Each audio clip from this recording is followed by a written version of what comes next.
Okay, continuing on removing the lower piston. There's a lower piston housing right here. It's a funnel shape. Using a 17 open end, or you can use a box too. But anyway, you just need to loosen these number 17 nuts.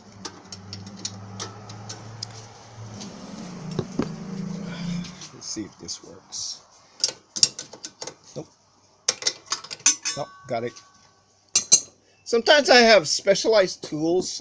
You take a cheap wrench, and like in this case an open end wrench, and you narrow it down and you smooth out because a normal one, I mean, it just barely fits, but it's hard to move. Okay, and even with unless you have this smoothed out, like in this particular case where it's a real narrow wall, then you can go in, and even then I can't get it in there. So I took an old wrench that I got at the swap meet, and I just narrowed it down so I can use it specifically for this.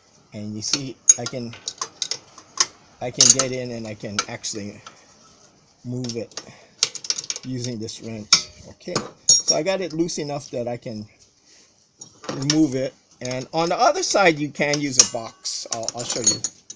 Here, you can use a box.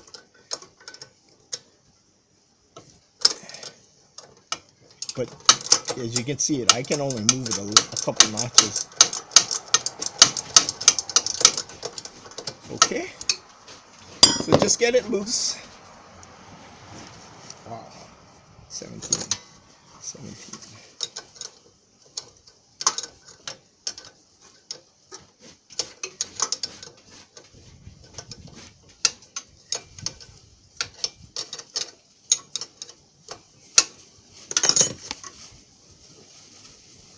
Whoop.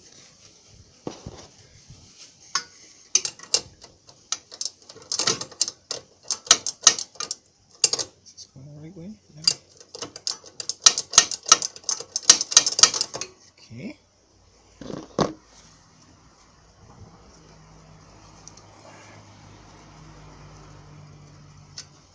Okay, so that's loose.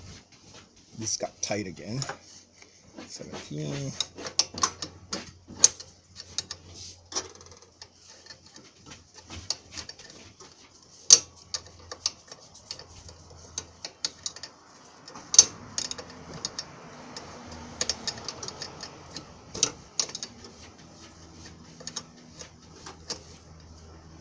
Okay, so they're both loose, and you just give this a,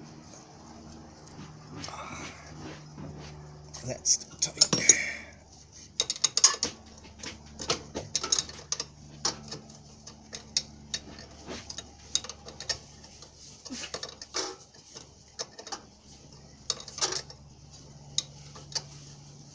Okay, what we're going to do is we're going to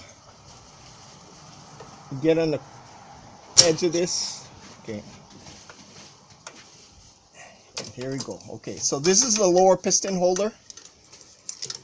Okay, lower piston holder, and as you can see, it's just hooked on, and then the nuts are tightened up.